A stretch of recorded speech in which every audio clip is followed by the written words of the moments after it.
Assalamualaikum warahmatullahi wabarakatuh.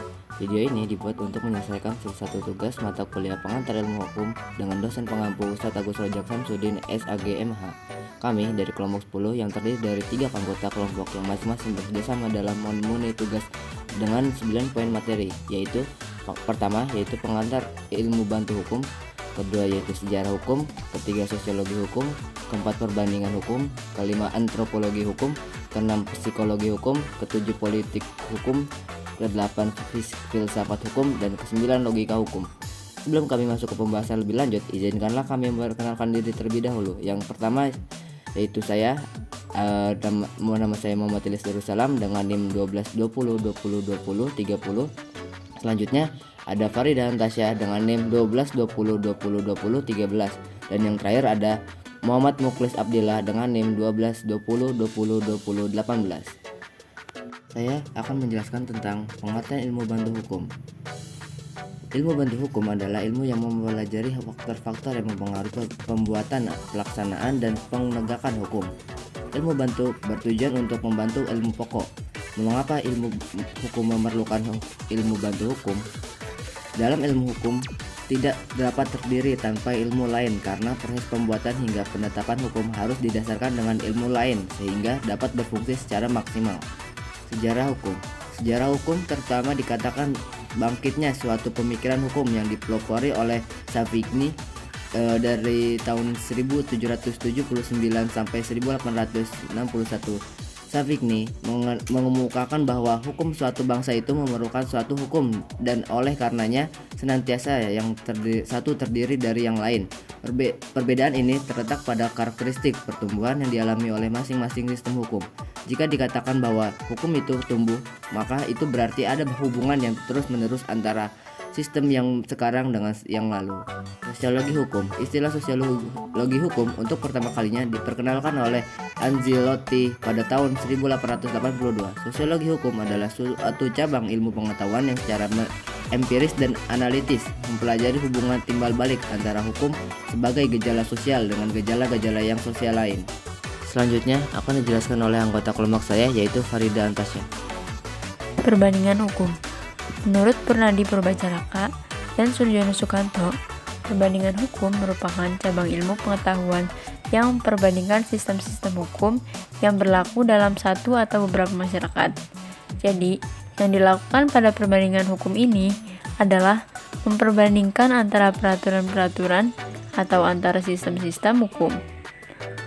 Jika hanya mempelajari hukum di suatu negara asing saja, ini belum merupakan perbandingan hukum, melainkan merupakan kajian hukum asing. Tujuan mempelajari perbandingan hukum dapat dibedakan berdasarkan asal-usul dan perkembangannya. Jika kita bertitik tolak pada teori hukum alam, maka tujuan perbandingan hukum adalah membandingkan sistem-sistem hukum guna dapat mengembangkan hukum alam itu sendiri, sehingga tampak adanya persamaan dan perbedaan. Adapun manfaat mempelajari perbandingan hukum adalah sebagai berikut. Yang pertama, unifikasi hukum atau disebut juga keseragaman hukum. Yang kedua, harmonisasi hukum atau penyelarasan hukum. Yang ketiga, mencegah adanya sifat fanatisme hukum nasional dan menempuh kerjasama internasional. Yang keempat, memahami hukum asing. Dan yang kelima, pembaruan hukum nasional. Antropologi hukum. Antropologi berasal dari bahasa Yunani, yaitu anthropos dan logos. Anthropos berarti manusia dan logos berarti ilmu. Jadi, antropologi adalah ilmu tentang manusia dari sudut biologis dan budaya yang terbagi menjadi dua, yaitu yang pertama, antropologi fisik yang berkenaan dengan evolusi biologis dan adaptasi fisik manusia.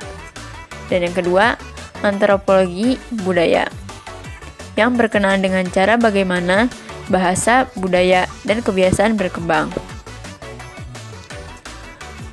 Manfaat antropologi hukum bagi perkembangan ilmu hukum adalah sebagai berikut. Yang pertama, hasil-hasil antropologi hukum dapat memberikan gambaran tentang hukum dalam konteks kebudayaan suatu masyarakat.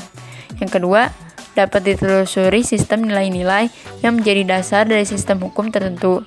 Yang ketiga, Dengan menelaah bahan-bahan antropologi hukum, dapat diketahui pola-pola proses hukum manakah yang dipergunakan untuk menegakkan sistem nilai-nilai dalam masyarakat. Yang keempat, penelitian antropologi hukum memberikan data tentang penerapan hukum tertulis pada masyarakat majemuk. Yang kelima, memberikan pengetahuan tentang kemungkinan dipergunakannya proses peradilan tidak resmi yang mungkin lebih efektif daripada peradilan yang resmi. Yang keenam, dapat diketahui tentang sebab-sebab atau latar belakang mengapa warga masyarakat enggan untuk menyelesaikan masalah-masalah hukum pada pengadilan resmi. Yang ketujuh, dapat diidentifikasikan tentang kebutuhan-kebutuhan hukum warga masyarakat serta latar belakang sosial budayanya. Psikologi hukum. Psiko berasal dari kata psiko dan logos. Psiko sering diartikan jiwa dan logos yang berarti ilmu. Jadi, psikologi adalah ilmu pengetahuan yang mempelajari tentang jiwa. Karena hukum dibentuk oleh jiwa manusia, baik putusan pengadilan maupun perundang-undangan merupakan hasil jiwa manusia. Maka ilmu psikologi ini sangat berperan dalam menerapkan hukum dengan mempertimbangkan keadaan psikologis pelaku. Manfaat atau kegunaan daripada psikologi hukum adalah sebagai berikut. Yang pertama, memberi isi atau penafsiran yang tepat pada kaidah hukum serta pengertiannya. Seperti misalnya pengertian itikat baik atau itikat buruk. Tidak dapat menjalankan kewajiban sebagai suami atau istri, mempertanggungjawabkan perbuatan, dan sebagainya. Yang kedua, menerapkan hukum dengan mempertimbangkan keadaan psikologi pelaku. Yang ketiga, lebih menyerasikan ketertiban dengan ketentraman yang menjadi tujuan utama dari hukum. Yang keempat, sebanyak mungkin menghindarkan penggunaan kekerasan dalam penegakan hukum. Yang kelima, pemantapan pelaksanaan fungsi penegakan hukum dengan cara lebih mengenal diri atau lingkungannya. Dan yang keenam, menentukan batas-batas penggunaan hukum sebagai sarana pemeliharaan dan penciptaan kedamaian. Perkenalkan, nama saya Muhammad Muklis Abdullah dengan NIM 1220202018. Politik hukum.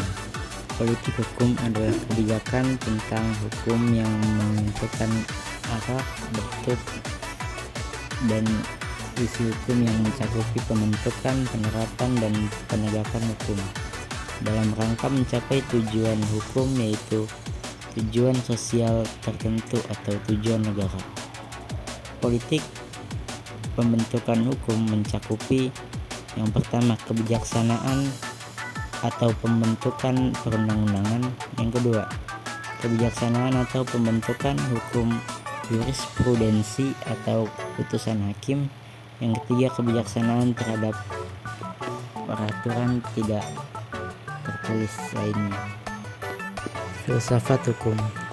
Filsafat hukum merupakan cabang ilmu filsafat, yakni filsafat tingkah laku atau etika yang mempelajari hakikat hukum. Dengan perkataan lain, filsafat hukum adalah ilmu yang mempelajari hukum secara filosofis.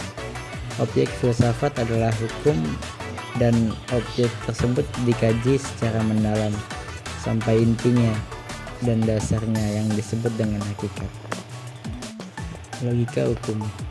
Logika merupakan bentuk dari kata logikos yang berasal dari kata benda logos.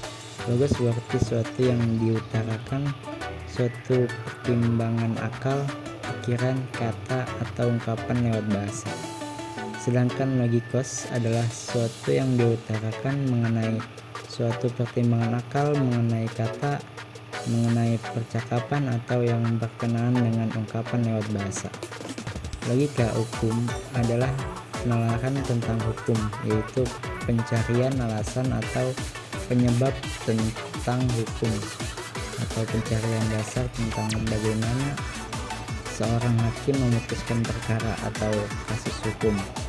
Seorang pengacara mengargumentasikan hukum, dan bagaimana seorang ahli hukum menolak hukum. Manfaat logika dan penalaran hukum. 1. Bagi para hakim, legal reasoning ini berguna dalam mengambil pertimbangan untuk memutuskan suatu kasus. Yang kedua, bagi para praktisi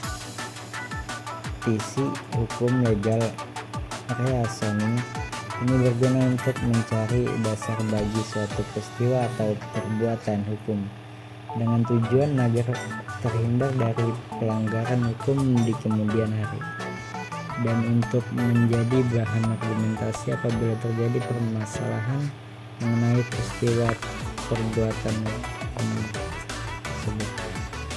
Yang ketiga, bagi para penyusun dan peraturan, logika hukum ini berguna untuk mencari dasar mengapa suatu disusun dan mengapa suatu peraturan perlu dikeluarkan. Yang keempat, bagi pelaksana, logika hukum ini berguna untuk mencari makna yang mendalam tentang suatu atau peraturan agar tidak hanya menjalankan tanpa mengerti maksud dan tujuan yang hakiki. Itulah presentasi dari kelompok kami. Kurang lebihnya mohon maaf. Kami akhiri. Wassalamualaikum warahmatullahi wabarakatuh.